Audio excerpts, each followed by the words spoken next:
இந்த வீடியோவில் நம்ம என்ன பார்க்க போகிறோன்னா மே 2026 மாதம் எத்தகைய ஒரு மாதமாக மேஷராசிக்காரர்களுக்கு இருக்க போகிறதுங்கிறது சயின்டிஃபிக் வேதிக் அஸ்ட்ராலஜி முறையில் எதையும் மிகைப்படுத்தாமல் உள்ளது உள்ளவாறு இந்த ஒளி தத்துவம் எப்படி நம்மளுடைய கர்ம வினைகளை இந்த ஜென்மத்தில் வாழ்க்கை சம்பவங்களாக சாதகமான வாழ்க்கை சம்பவங்களாக சாதகமற்ற வாழ்க்கை சம்பவங்களாக உருவெடுக்கப் போகிறது.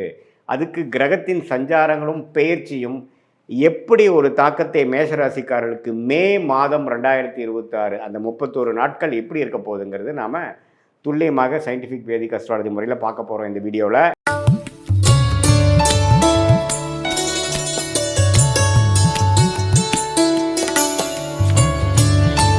இப்போ பாருங்கள், ஆண்டு கிரகம் என்று சொல்லப்படுகிற குரு 3ஆம் இடத்திலே நீடித்திருக்கிறார். சனி விரயசனியாக 12ஆம் இடத்தில் இருக்கிறார். ராகு 11ஆம் இடத்திலும் கேது 5ஆம் இடத்திலும் நீடித்திருக்கிறார். அதில் எந்த ஒரு மாற்றமும் நாம் மே மாதம் பார்க்க போகிறதில்ல. ஜூன் மாதத்துக்கு அப்புறம் தான் குரு பயிற்சி நடக்கிறதுங்கிறது உங்களுக்கு தெரியும். சரி, அப்படி இருக்கும் பொழுது செவ்வாய்ங்கிற அந்த ராசி அதிபதி எப்படி இருக்கிறார் அப்படின்னு பார்த்தா, முதல் 2 வாரத்துக்கு 12ஆம் இடத்துல இருந்து அதுக்கப்புறம் 3வது 4வது வாரத்துக்கு ராசிக்குள்ளேயே செவ்வாய் வரார். சரி, ராசிக்குள்ளே செவ்வாய் வரப்போ யாரோட சேர்றாரு அப்படின்னு பார்த்தா சூரியனோட சேர்றார், புதனோட சேர்றார். சூரியனும் புதனும் ராசிக்குள்ளேயே இருக்கிறார்கள்ங்கிறது நம்ம தெரிஞ்சுக்கணும். 2ஆம் இடத்துல சுக்கிரன் பார்த்தீங்கன்னா முதல் 2 வாரத்திலிருந்து 3வது 4வது வாரத்தில் 3ஆம் இடத்துக்கு மாறுறார். ஸோ சுக்கிரனின் சஞ்சாரம் மேஷராசிக்கு ரொம்ப நல்லா இருக்குது. அதே சமயத்தில் சூரியன் ராஜோகாதிபதி சூரியன் ராசிக்குள்ளேயே வருவது ரொம்பவும் நல்லது. அதே சமயத்தில் குரு 7ஆம் இடம்ங்கிற திருமணம், குடும்பம், நண்பர்கள் ஸ்தானத்தை பார்த்து நீடித்திருப்பது நல்ல ஒரு முன்னேற்றத்தை கொடுக்குது. பட் சனி 12ஆம் இடத்துல இருக்கிறதுனால விரயங்கள் நிறையா போய்கொண்டு இருக்கிறது. உங்களுக்கு கடந்த ஒரு 6-7 மாதமாகவே பார்த்தீங்கன்னா என்னதான் வருமானங்கள் இருந்தாலும் சுப செலவுகள் கொண்டு இருக்கிறது. குழந்தைகளுக்காக செலவு பண்ணுறது, ஒரு நல்ல ஒரு இன்வெஸ்ட்மெண்ட்டுக்கு ஒரு பணத்தை முதலீடு செய்வது, அதே மாதிரி சில ஃபங்க்ஷன், சில சுப விஷயங்கள் நடத்துவதற்காகவும் சில பிற்காலத்துக்கு வரக்கூடிய ஒரு ஒரு ஒரு பலனுக்காக இப்போ நம்ம சில முதலீடுகள் செய்வதற்காகவும் நம்ம விரயசனியாக மேஷராசிக்காரர்கள் நல்லாவே செஞ்சு கொண்டு இருக்கிறார்கள். அதில் ஒரு நல்ல தசாபுக்திகள் போயிருக்கிறவங்க ஒரு உபயோகமான ஒரு சுப முதலீடாகவும், தசாபுக்திகள் சுமாராக போகாமல் ஒரு மாதிரி பிரச்சனைக்குரிய தசாபுக்திகள் போகும்பொழுது ஒரு வீண் விரயமாகவும் போய்கொண்டு இருக்கிறதுங்கிறது தான் உண்மை.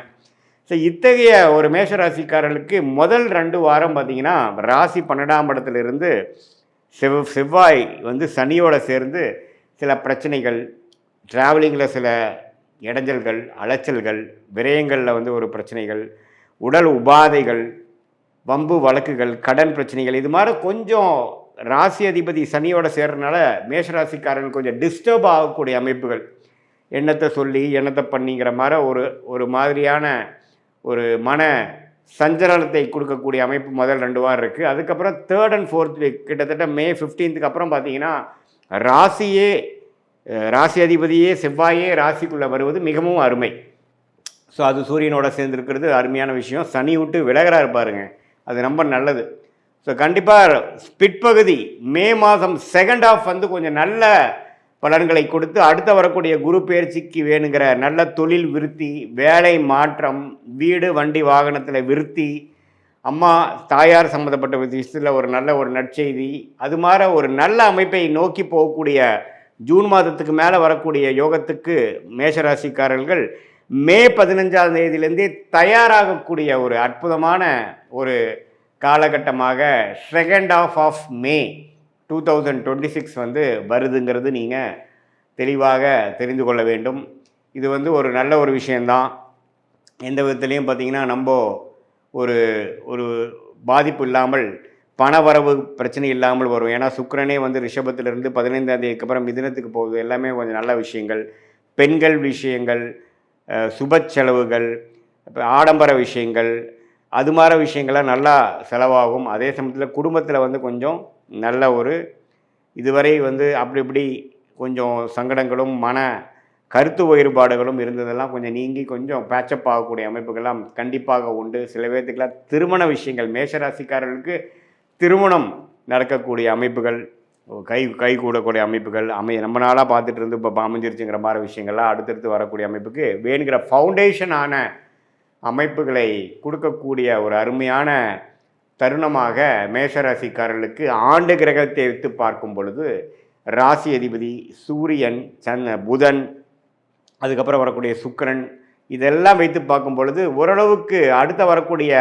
குரு பயிற்சிக்கு தயாராகக்கூடிய அந்த பலன்களை பெறக்கூடிய அமைப்புக்கு வேணுங்கிற வாழ்க்கை சம்பவங்கள் ஒரு ஃபவுண்டேஷனாக அடிப்படையாக அமைத்து கொடுக்கக்கூடிய ஒரு அற்புதமான மாதமாக, குறிப்பாக சொல்லணும்னா செகண்ட் ஹாஃப் ஆஃப் மே மாதம் வருதுங்கிறது நம்ம தெரிஞ்சுக்கணும். இது ஒரு பொதுவான பலனை தவிர உங்களுடைய ஜென்ம ஜாதகத்தில் நீங்கள் பிறந்த தேதி, பிறந்த நேரம், பிறந்த ஊரில் எது மாதிரி ஜாதகத்தில் வரீங்க, எந்த லக்னத்தில் வரீங்க, நீங்கள் அஸ்வினி நட்சத்திரமா அல்லது பரணி நட்சத்திரமா, கிருத்திகை நட்சத்திரமா, எந்த நட்சத்திரத்தில் நீங்கள் பிறந்தீங்க, அதுக்கு தகுந்த மாதிரி தசாபுக்திகள் எப்படி போய்கொண்டு இருக்கிறது, தசநாதன் எப்படி இருக்கிறார், புக்திநாதன் எப்படி இருக்கிறார், நீங்கள் எந்த லக்னத்தில் பிறந்தீங்களோ அந்த லக்னாதிபதி எப்படி இருக்கிறார், இதெல்லாம் வைத்து பார்க்கும் பொழுது நாம் இப்போ பேசின கோச்சாரம், சனிப்பயிற்சி, குரு பயிற்சி, இந்த செவ்வாய் பயிற்சி, புதன் பயிற்சி, சுக்கிர பயிற்சி எல்லாம் ஒருங்கிணைத்து பார்க்கும் பொழுது உன்னமே துல்லியமான பலன்கள் மேஷராசிக்காரர்களுக்கு அடுத்த வரக்கூடிய 6 மாதங்கள் எது மாதிரி விஷயங்கள் உங்களை காத்து கொண்டு இருக்கிறது, லைஃப் எக்ஸ்பீரியன்ஸ் எது மாதிரி மாறப்போகுது, எது மாதிரி திசையில் நம்மளுடைய வாழ்க்கை பயணிக்கப் போகிறது, எந்த விஷயங்கள் காத்திருக்குது, எந்த விஷயங்கள் நமக்கு சரி வராது, வேலையா, தொழிலா, வெளிநாடா, உள்நாடா, ப்ரைவேட்டா, கவர்மெண்ட் ஜாபா, என்ன படிப்பு படிக்கலாம், திருமண விஷயங்கள் எப்போ வரும், புத்திர பேரு, குழந்தை செல்வம் எப்போ கிடைக்குங்கிற மாதிரி வாழ்க்கைக்கு தேவையான எல்லா இம்பார்ட்டண்ட்டான முக்கியமான விஷயங்களும் நம்மளுடைய இந்திய வேத ஜோதிடத்தில் அடிப்படையான அறிவியல் சார்ந்த சாஸ்திரமான சயின்டிஃபிக் வேதிக் அஸ்ட்ராலஜி முறையில் எதையும் மிகைப்படுத்தாமல், மூட நம்பிக்கையில் போகாமல், பரிகாரங்கள் அது மாதிரி விஷயங்கள்லாம் பேசாமல் உள்ளது உள்ளவாறு நம்மளுடைய அடுத்த வரக்கூடிய ஷார்ட் டேர்ம் எப்படி இருக்குது, அடுத்து வரக்கூடிய லாங் டேர்ம் எப்படி இருக்குது, எது மாதிரி முடிவுகளை எடுக்கலாம், இருக்கக்கூடிய சாய்ஸ், லைஃப் சாய்ஸில் எந்த சாய்ஸ் நம்ம எடுக்கிறது நம்மளுடைய கர்மாக்கு அலைன் பண்ணிக்கக்கூடிய முடிவாக இருக்கும். எந்த மாதிரி விஷயங்களில் போனோம்னா நம்ம எதிர்நீச்சல் போட வேண்டியது இருக்கும், எது மாதிரி லைனில் போனோம்னா நம்ம ஈஸியாக நம்மளுடைய கோலை அச்சீவ் பண்ணி நம்ம என்ன மாதிரி விஷயத்தை நம்ம நோக்கி நம்ம போகிறோமோ அது ஈஸியாக கிடைக்கிறதுக்கு என்ன கர்மா நம்மளை காத்து கொண்டு இருக்கிறது, நம்மளுடைய பிராப்தங்கள் என்ன, நம்மளுடைய தோஷம் என்ன, நம்ம வாங்கி வந்த வரன் என்ன, எந்த கிரகம் நமக்கு அதிகமான நன்மையை கொடுக்கக்கூடிய கிரகமாக நம்மளுடைய ஜாதகத்தில் இருக்குது, அந்த கிரகத்தின் சார்ந்த படிப்பு, வேலை, அணுகுமுறை, நம்மளுடைய முயற்சி அப்படிங்கிற மாதிரி விஷயங்கள்லாம் நம்ம போனோம்னா வாழ்க்கையில் எளிதில் பிரச்சனை இல்லாமல் பின்னோக்கி போகாமல் முன்னோக்கி போய் எளிதில் கடன் பிரச்சனைகள், தேவையில்லாத பண விரயங்கள், தேவையில்லாத சமய விரயங்கள், டைம் லாஸ், டைம் வேஸ்ட், அது மாதிரி விஷயங்களெல்லாம் தவிர்த்து என்ன செய்யணுமோ அது கரெக்டான டைமில் அந்தந்த நேரத்தில் செய்து, சம்டைம்ஸ் சிலதெல்லாம் நம்ம ட்ராக் ஆகி போயிட்டுருக்கிறப்ப நம்ம ஃப்ரஸ்ட்ரேட் ஆகாமல் பொறுமையோட எந்தெந்த நேரத்தில் எது எது செய்வது நல்லதுங்கிற டைம் லைன்ஸ், எப்படி ஒரு கூகுள் மேப் பார்த்திங்கன்னா நம்ம போகக்கூடிய ரூட்டில் என்னென்ன விஷயங்கள் இருக்குது, டிராஃபிக் எங்கே அதிகமாக இருக்குது, எந்த இடத்துல நம்ம டேர்ன் பண்ணணும், எந்த எக்ஸிட் எடுக்கணும், லெஃப்டா ரைட்டா, எவ்வளோ கிலோமீட்டர் இருக்குங்கிறத காட்டுதோ அதே மாதிரி இந்திய வேத ஜோதிடத்தில் அடிப்படையான சயின்டிஃபிக் வேதிக் அஸ்ட்ராலஜி உங்களுடைய ஜாதகத்தில் இருக்கக்கூடிய நிலுவு சொல்லுகளை புரிந்து உங்களுடைய பாஸ்ட் லைஃப் என்னங்கிறது நீங்கள் சொல்லும்பொழுது ஆமாம் சார் இப்படி தான் இருந்ததுங்கிறது நீங்களே அக்செப்ட் பண்ணிவிட்டு அடுத்த வரக்கூடிய ப்ரெசண்ட் எப்படி இருக்க போகுது, அடுத்த வரக்கூடிய ஃப்யூச்சர் எப்படி இருக்க போகுது, இப்போ இமீடியட் ப்ரெசண்ட்டு, இமீடியட் ஃப்யூச்சர் எப்படி இருக்க போகுதுங்கிறதெல்லாம் நாம் தீர ஆலோசனை பண்ணி அதுக்கு தகுந்த முடிவுகளை எடுத்து நீங்கள் வாழ்க்கையில் முயற்சி செய்தால் எளிதில் வெற்றி பெற முடியும் என்று சொல்ல விரும்புகிறேன். மீண்டும் மற்றொரு காணொளியில் சந்திப்போம். நன்றி, வணக்கம்.